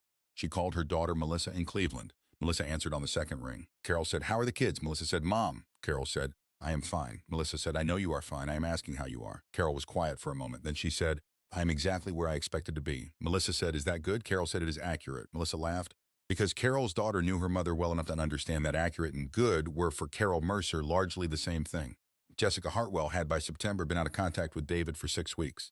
She had made her decision in the quiet way that people make decisions that they know are correct, but that cost them something they had genuinely wanted. Not with a dramatic scene, not with a confrontation, but with a phone call that lasted less than 10 minutes and ended with her saying, I think we both know this is not what either of us thought it was. David had said, give me time to get through this. Jessica had said, David, I have been giving you time. I've been giving you time since April. She had ended the call. She had not contacted him again. A mutual acquaintance later said that Jessica had told her, in the weeks after she ended things, that she had not known the full scope of what David had been doing financially, that she had believed his account of the marriage as a long-dead partnership that both parties had silently agreed to leave, that she had not known about the journal or the systematic LLC transfers or the deliberate timing of the account drain. Whether that account of her knowledge was fully accurate was a question that only Jessica could answer honestly. What was accurate was that by the fall of 2023, Jessica Hartwell had retained her own attorney, not because she had any legal exposure in the divorce proceedings, but because the Dispatch had run a follow-up story that included her name, drawn from the public court records, and she had begun receiving messages from strangers on social media that she had not been prepared for and did not know how to manage. She declined through her attorney to comment on the case. She has not commented publicly since. The Franklin County Family Court hearing was scheduled for November of 2023. In the 2 weeks before it, Robert Callahan and Linda Haas entered into settlement negotiations that both attorneys later described in their separate accounts to colleagues as among the most one-sided they had participated in, not because Linda was unreasonable, but because the evidentiary record left so little room for David's position to stand on. The journal, the LLC records, the DA referral, the forensic accounting report, the April 11th timing. These were not individually devastating facts that a skilled attorney could contextualize or reframe. Together they were a complete and documented account of a man who had spent 3 years planning to financially betray his wife and had been caught not by surveillance or luck or a private investigator, but by the meticulous preparation of the woman he had spent 37 years underestimating. There was no reframe available for that story. There was only the question of how much it was going to cost and how quickly David Mercer was willing to accept the answer. He accepted it on a Wednesday morning in late October, 10 days before the scheduled court hearing, in a settlement conference in Linda Haas's office on North High Street. He sat across from Carol Mercer for the first time since April 11th. Carol was wearing a gray cardigan and the pearl earrings she had worn at their wedding. She had a legal pad on the table in front of her. She looked at David when he came into the room, and she held his gaze for a moment with an expression that contained, by the account of Linda Haas, who was watching both of them carefully, no anger, no satisfaction, and no grief. It contained something quieter than any of those things and considerably more final. David looked away first. He looked at the settlement documents on the table in front of him. He picked up a pen. And in the particular silence of a consequence arriving at its destination after a very long journey, David Allen Mercer began to sign. The settlement agreement that David Mercer signed on that Wednesday morning in late October of 2023 was 14 pages long. It had been drafted by Linda Haas over the preceding 3 weeks with a thoroughness and precision that had defined every document in this case from the beginning, which is to say that it was not merely a division of assets, but a complete and detailed accounting of everything the marriage had produced, everything David had taken from it without authorization, and everything Carol was owed as a consequence of both. Robert Callahan had reviewed it 4 times before advising David to sign. He had negotiated 3 modifications, all of them minor, none of them materially affecting the central outcomes. The final document, signed by both parties and their respective attorneys and submitted to the Franklin County Family Court for judicial approval, represented the end of a 37-year marriage in the language of asset columns and legal classifications and dollar figures that reduced 3.5 decades of shared life to a set of line items on a page. That is what divorce settlements are. That is what they have always been. And yet, for the people inside them, they are never only that. They are also the final answer to the question that every long marriage eventually asks in one form or another: who were we to each other, and what does that mean now that it is over? The terms of the settlement were as follows. Carol Mercer received the family home in Westerville, which carried an assessed value of $420,000 and an equity position of $380,000 after the remaining mortgage balance was accounted for. She received her pension from the State Teachers Retirement System of Ohio in full, protected and intact, with a projected lifetime payout that Patricia Ossie estimated at approximately $640,000 in present value terms, depending on Carol's longevity and the fund's performance assumptions. She received the spousal IRA rollover account, now valued at $211,000 after 18 months of market movement since the rollover was completed. She received spousal support payments of $4,000 per month for a period of 7 years, reflecting both the length of the marriage and the court-recognized impact of David's financial misconduct on Carol's post-divorce financial position. She received a judgment of $214,000 representing the full amount of the joint account drain on April 11th to be repaid from David's LLC assets, as those assets were liquidated under court supervision. And she received 50% of the LLC's remaining net asset value after the repayment of the joint account judgment and the settlement of outstanding legal fees, a figure that Gerald Sutton calculated after accounting for the business liabilities and the frozen accounts and the costs of the litigation itself at approximately $88,000. The total value of Carol Mercer's settlement, when Patricia Ossie ran the full calculation across all assets, awards, and projected support payments, came to approximately $1,340,000. Patricia presented that number to Carol in a meeting the week after the settlement was signed. Carol looked at it for a moment. She said, "Is that accurate?" Patricia said, "Every dollar is documented." Carol said, "Good." She folded the paper and put it in her leather portfolio. Then she asked Patricia if she wanted coffee. Patricia said yes, and the 2 women sat in Patricia's office in Worthington on a Thursday morning in November and drank coffee and talked for an hour about things that had nothing to do with money or divorce or David Mercer, because Carol Mercer had made a decision somewhere in the long months of the preceding year that when this was over, she was going to be finished carrying it, and she intended to keep that decision. David Mercer's position after the settlement was considerably more constrained. He retained his Ram 1500 pickup truck, his personal tools and equipment, his individual retirement account, which had not been a significant marital asset because David had contributed to it irregularly, and it held approximately $63,000 at the time of the settlement, and whatever remained in the LLC account after the court supervised liquidation, the joint account judgment repayment, and his own legal fees were satisfied. Robert Callahan's firm billed David $187,000 for the full representation across the 7 months of litigation. The forensic accountants, both of them because David had insisted on 2, billed a combined $31,000. The settlement judgment of $214,000 was paid from the LLC account over a court-supervised period of 90 days. When all of it was settled and the LLC account was fully reconciled, David Mercer's liquid assets totaled approximately $41,000. He was 61 years old. He was living in a rented apartment in the Short North. He was alone. And he was still facing the open question of the DA referral, which the Franklin County Prosecutor's Office had not yet resolved one way or the other, and which would hang over his immediate future like a weather system that has not yet decided whether it intends to produce a storm. But before we follow David any further into the consequences of his own choices, we need to stop. We need to go back. Because there is a version of this story that the settlement documents and the forensic accounting reports and the deposition transcripts do not fully capture, and it is the version that matters most. It is the version that tells you not just what Carol Mercer did, but who Carol Mercer was, who she had always been, and why the outcome of this story was not in the end a surprise to anyone who had ever truly paid attention to her, which, it must be said, was almost everyone in her life except the man she had been married to for 37 years. Carol's former colleagues at Hoover Elementary School learned about the divorce and its outcome through the gradual, informal channels through which teachers learn things about each other, a conversation in the break room, a text message forwarded between people who care about someone, the Columbus Dispatch follow-up story that one of Carol's former colleagues read on a Saturday morning and shared to a group text that contained 11 people who had worked alongside Carol Mercer for various stretches of the preceding 2 decades. The responses in that group text were, by the account of the woman who shared the article, remarkably uniform in their sentiment. Not surprise, not shock, not the stunned quality that people display when someone they knew does something completely out of character. What the text thread contained, almost to a person, was the specific and particular satisfaction of people who have watched someone they respect be underestimated by the wrong person for a very long time and have finally seen the accounting come due. One of Carol's former colleagues, a woman named Diane Prentice, who had taught 5th grade at Hoover for 21 years and had known Carol since 1994, wrote in the group text, "I always said that woman noticed everything. Everything. I have never once in 20 years seen her miss a detail. Not one." And then she added, "I genuinely feel sorry for David Mercer, not because of what happened to him, because he had Carol Mercer for 37 years and never once actually saw her." That observation, that David had Carol for 37 years and never truly saw her, became, in the months following the settlement, the quiet refrain of everyone who knew her well and reflected on the story. And it was accurate in ways that went considerably deeper than the financial case.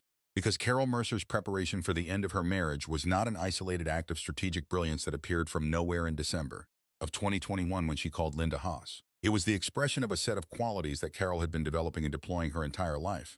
Qualities that David had always been close enough to observe and had consistently chosen to overlook, because they existed in a woman he had decided, very early in their marriage, was not the kind of person he needed to take seriously in matters of money and strategy and power. That decision was the central error of David Mercer's life, and it did not begin in 2020 when the trips to Cincinnati started.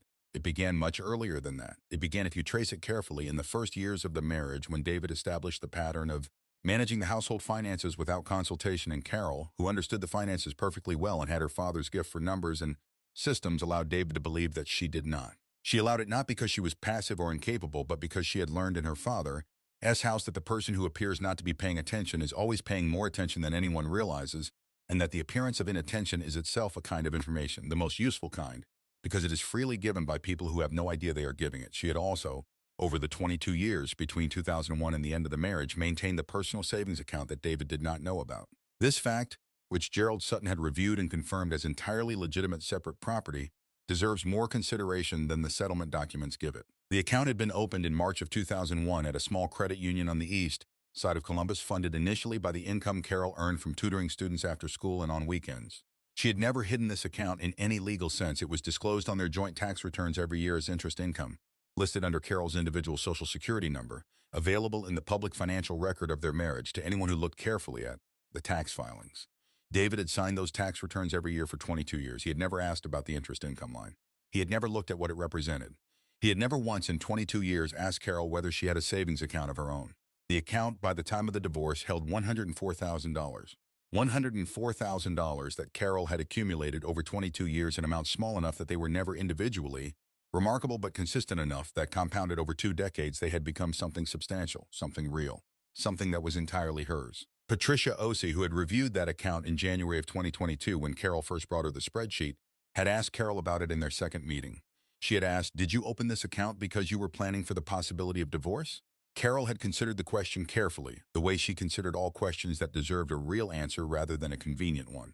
Then she said, "I opened it because my mother always told me that a woman who does not have money of her own does not have choices of her own. And I always intended to have choices." Patricia had written something in her notes. Then she had looked up and said, "Your mother was a very wise woman," Carol said. "She kept the books for a dry cleaning business on 5th Street in Dayton for 30 years on a salary." That would make you wince. She knew exactly what she was talking about. There was a particular pride in Carol's voice when she said that, not performing kind of pride, not the kind that announces itself and expects acknowledgement, but the deep and private kind that comes from being the daughter of someone whose lessons turned out to be true. The thing that Carol's children struggled with in the months following the settlement was not the outcome. Melissa and Thomas both agreed, in separate conversations with their mother and with each other, that the settlement was just and that David's conduct had been both financially and morally indefensible. What they struggled with was the silence, the long, carefully maintained silence that Carol had kept throughout the 14 months of her preparation, the period during which she had met regularly with Linda Haas and Patricia O.C. and Gerald Sutton and built the architecture of her financial protection without telling her daughter, without telling her son, without telling her closest friend of 30 years, without telling anyone who might have inadvertently let something slip that could have altered David's behavior or accelerated his timeline or in any other way disturbed the precise and patient plan she was executing. Melissa had called her mother 3 weeks after the divorce was filed, in early May of 2023, and said, "Mom, why didn't you tell me?" Carol had said, "Because you would have worried." Melissa had said, "I am your daughter. Worrying about you is my job." Carol had said, "I know, and I did not want you to have to do that job until there was nothing left to worry about." Melissa had been quiet for a moment. Then she said, "Is there nothing left to worry about?" Carol said, "Not on my end." Melissa said, "What about Dad?" Carol said, "Your father's worries are his own now." She said it without bitterness, without satisfaction, without any of the emotional coloring that the sentence might have carried in a different person's voice. She said it the way she might have stated a fact about the weather, accurately, cleanly, and with no more feeling than the fact itself required. Thomas had a harder time with it than Melissa did. Thomas was 30 years old and had his father's directness without his father's capacity for self-deception, which made him both easier to talk to and more difficult to reassure. He called Carol in June and said, "I need to understand something." Carol said, "All right." Thomas said, "Did you know for certain that Dad was going to drain the account?" Carol said, "I knew he was building towards something like it." Thomas said, "And you left the money there on purpose?" Carol said, "I left my share of what was in the joint account exactly where it was because I was entitled to it and because moving it would have made me look like I was hiding assets which I was not and was not willing to appear to be."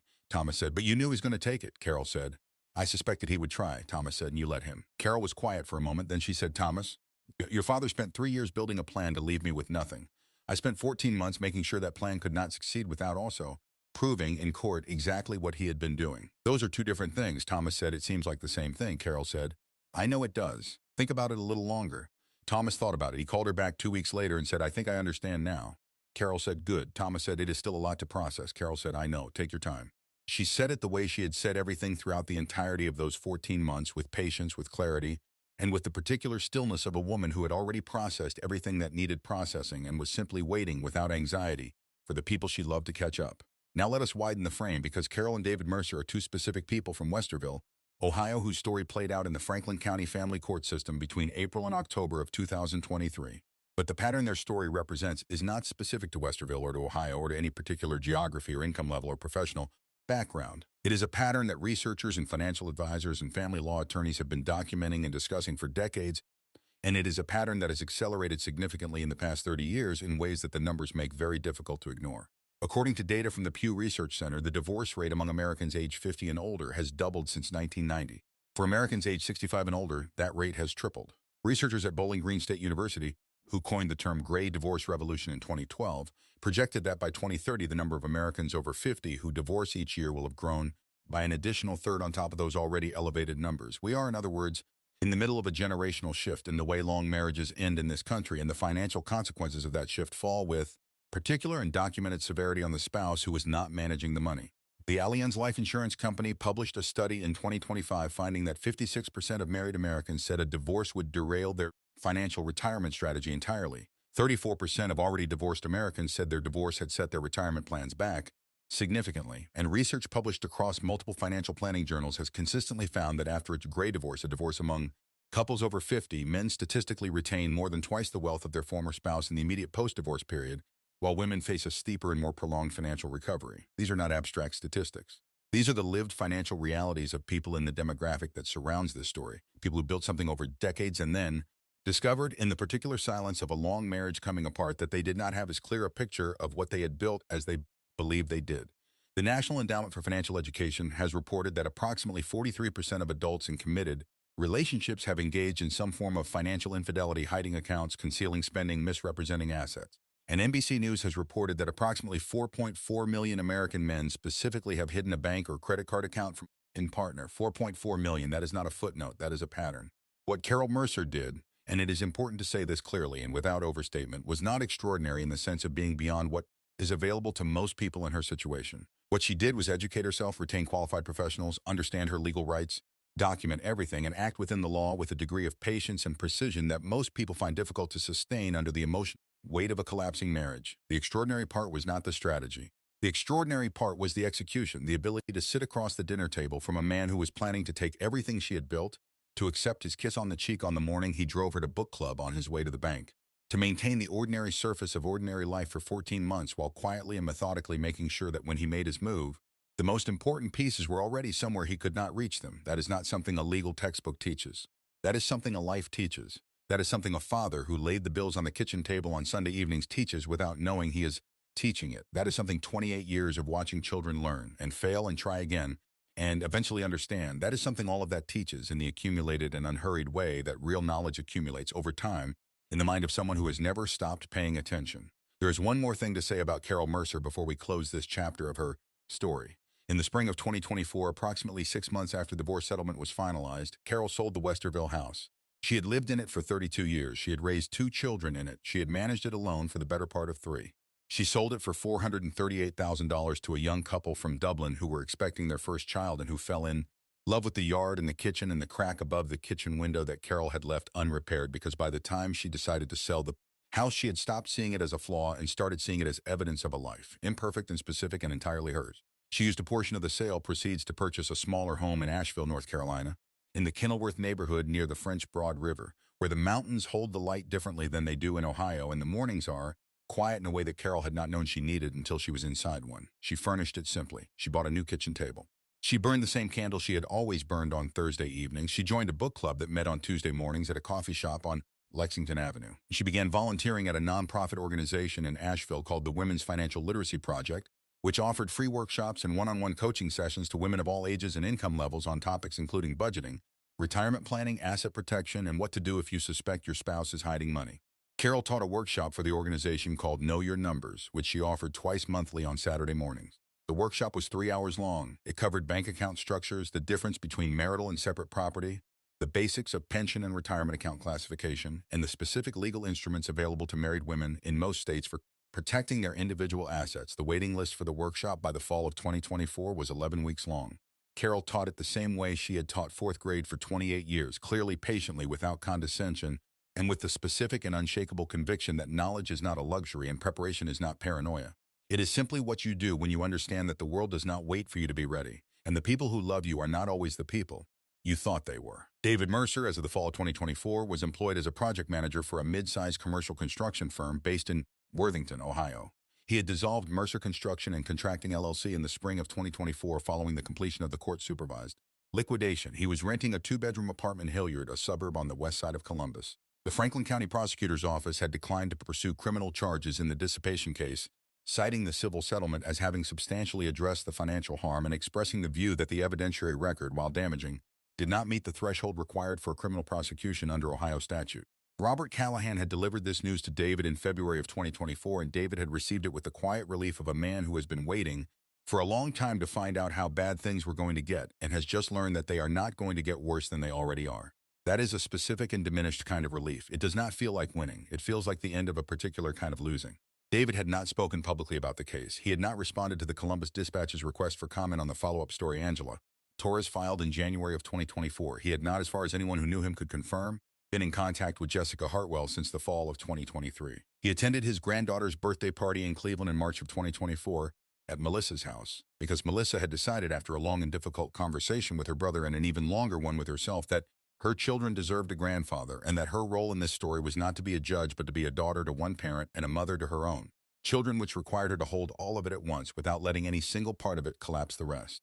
Carol had not been at the birthday party, not because she had been excluded, but because she had a Know Your Numbers workshop that Saturday morning, and she had 11 women on her waiting list, and she did not cancel workshops. Melissa had understood. Thomas had understood.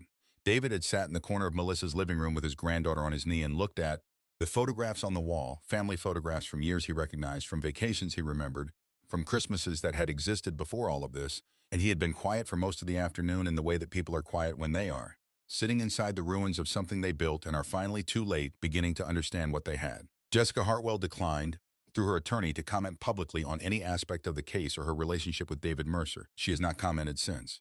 There is a question that sits at the end of every story like this one. Not the legal question. That one was answered in a Franklin County courtroom in the fall of 2023 in 14 pages of settlement documents that David Mercer signed with a pen he had brought himself, because that is the kind of detail a man holds on to when everything else has already been decided. Not the financial question. Patricia Ossie answered that one on a Thursday morning in November when she laid a number in front of Carol Mercer that represented the full accounting of 37 years of a woman's working life, properly protected and fully recovered, sitting on a page in black and white with every dollar documented and every calculation defensible. Not even the personal question, Carol answered that one herself in her own time and in her own way, in a smaller house in Asheville with a new kitchen table and a candle burning on Thursday evenings and 11 women on a waiting list for a Saturday morning workshop that she had built from nothing, because that is what Carol Mercer did with things that mattered to her. She built them carefully. She built them to last. She built them in the quiet and patient way of someone who has never needed an audience to do the work. The question that sits at the end of a story like this one is a different kind of question. It is the kind that does not resolve itself in a courtroom or a settlement conference or a forensic accountant's 44-page report. It is the kind of question that follows you home and sits with you in the particular silence of your own life and asks you something personal, something about your own marriage or your own finances or your own assumptions about who is paying attention to what in the household you share with another person. It is the question Carol's daughter Melissa sat with for months after the settlement was finalized, turning it over in her mind on the drive to work and on the drive home and in the quiet of her kitchen after her own children were in bed. It is the question Thomas sat with when he called his mother back 2 weeks after their June conversation and said, "I think I understand now." It is the question that Robert Callahan, by his own private account, sat with on the drive home from the settlement conference in late October, one where David signed the documents and Carol sat across the table in her gray cardigan and her pearl earrings and looked at the man she had been married to for 37 years with an expression that contained no anger, no triumph, and no grief. Callahan had been practicing family law for 21 years. He had sat in more settlement conferences than he could accurately count. He had never seen anyone absorb the end of a long marriage with that particular quality of stillness. He thought about it for a long time afterward. He thought she was ready. Not ready in the legal sense. His own client's preparation had made that obvious. Ready in the deeper sense. The sense that says, I have already done the grieving that needed to be done. I have already made the peace that needed to be made. What is happening in this room right now is not the end of something. It is the confirmation of an ending that I already accepted a long time ago. Alone at a kitchen table in Westerville, Ohio at 4 o'clock in the morning while the man sitting across from me now was somewhere else entirely. David Mercer had spent 37 years believing that the most important thing about a marriage was who held the money. Mercer had spent 37 years understanding that the most important thing about a marriage was who paid attention. They were both right about what mattered. They were simply right about different things, and in the end, the thing Carol was right about turned out to be worth considerably more than the thing David was right about, not just in dollars, though the dollars were real and the accounting was precise, but in the deeper currency of a life that belongs to you, that cannot be transferred without your knowledge or drained without your consent, that sits in the account of who you are and what you built and what you understood about yourself and the world, accruing quietly over decades, in amounts small enough that nobody notices until the day you open the statement and discover that you are, in every way that actually matters, exactly where you always intended to be. Now, before we go any further, and we want to hear from you right now, before this story fades into the next thing on your screen and the next thing after that, drop a comment below and tell us where you are watching from. Are you in Texas? Are you in Georgia, Florida, Ohio, California, New York? Somewhere in the Midwest where the winters are long and the stories are longer? Wherever you are, we want to know. We read every single comment. Everyone. This channel exists because of the people in those comments, the ones who show up, who stay until the end, who care enough about a story to sit with it for 2 hours because they understand that the best stories are not the ones that entertain you and let you go. They are the ones that stay with you, the ones that make you think about something in your own life that you had not been thinking about before you pressed play. If this story did that for you, if it made you think about a conversation you need to have or a question you need to ask, or something you need to know about your own financial picture that you have been putting off knowing, then this story did exactly what it was supposed to do. And we would love to hear about it in the comments. Whatever it brought up for you, whatever it made you think about, say it. We are listening. And do not forget to hit that subscribe button so you never miss any of our upcoming videos. We are here every week with stories like this one, real stories, long stories, the kind that take 2 hours because the truth takes as long as it takes, and we are not in the business of cutting corners on it. Hit subscribe right now so the next one finds you. But before we close, we want to leave you with 2 things. The first is this. There is a statistic from the National Endowment for Financial Education that we mentioned earlier in this story and that we want to bring back now because it deserves to land in the specific context of everything you have just heard. 43% of adults in committed relationships have admitted to financial infidelity. 43%. That means that in a room of 10 married couples, 10 couples who wake up together every morning and share a last name and split the utility bills and make plans for the holidays, more than 4 of them have a financial secret that one partner is carrying and the other does not know about.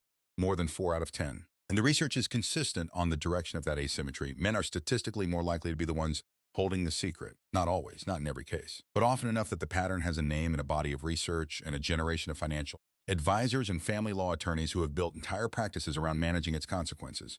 We are not telling you this to alarm you. We are telling you this because Carol Mercer's story is not a cautionary tale about one bad man in Columbus, Ohio. It is a data point in a pattern that is wide and deep and worth knowing about. Know your numbers, know your accounts.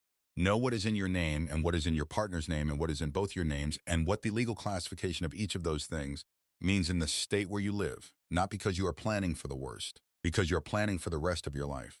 And the rest of your life deserves a foundation built on information rather than assumption.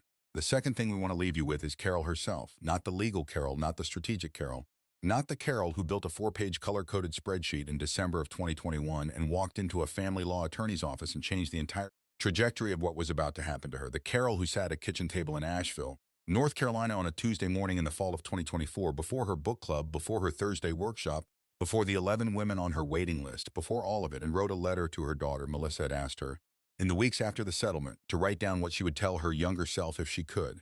It was a question Melissa asked because she was processing her own complicated feelings about everything that had happened, and because she had always found that asking her mother to write something down produced a clearer and more honest answer than asking her to speak.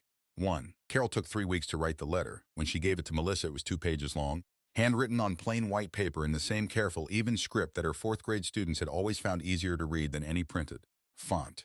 Melissa read it in her car in the parking lot outside her office on a Wednesday morning and then sat there for 20 minutes before she felt ready to go inside. She has kept it in the drawer of her nightstand ever since. She shared one passage from it, with Carol's permission, with a close friend who later described it as the most precise thing she had ever heard anyone say about marriage and money and what it means to pay attention to both. The passage was this. Carol wrote, "I did not plan to survive this. I planned to thrive after it."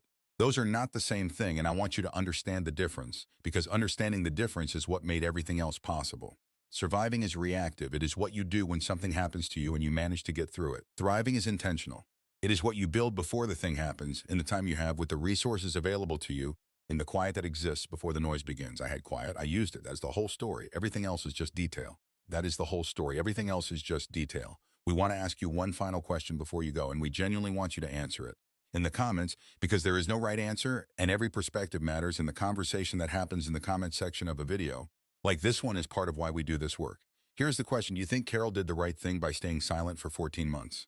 By not confronting David, not warning her children, not giving any indication that she knew what was coming and was already preparing for it? Some people who hear this story feel that the silence itself was a form of deception, that Carol's patience was also a strategy, and that strategies in a marriage, even defensive ones, carry their own moral weight. Other people hear this story and say that Carol's silence was the only rational response to a man who had already decided to deceive her, and that a person being deceived owes their deceiver nothing, not warning, not confrontation, not the courtesy of a fight conducted on terms the other person set. Where do you stand? Leave it in the comments. We will be reading, we will be responding, and we will be back next week with a story that begins with a man who faked his own death to escape a mountain of debt, and ends with him running into his wife at a grocery store in a town he thought was far enough away that it would never happen. He was wrong. She was ready. We will see you then. And if you are new here, welcome. You found the right place. Hit that subscribe button right now so you do not miss what is coming. We tell the kind of stories that stay with you, the kind that make you think, the kind that remind you that the most extraordinary things that happen in this world do not happen in courtrooms or boardrooms or anywhere that cameras are typically pointed. They happen in kitchens, at 4 in the morning, at a table with a legal pad and a pen, and a woman who has decided that she is done being overlooked and has just begun, in the particular silence of a life that is still entirely hers to shape, to build something that nobody can take from her. Those are the stories we tell every single week. We will see you next time.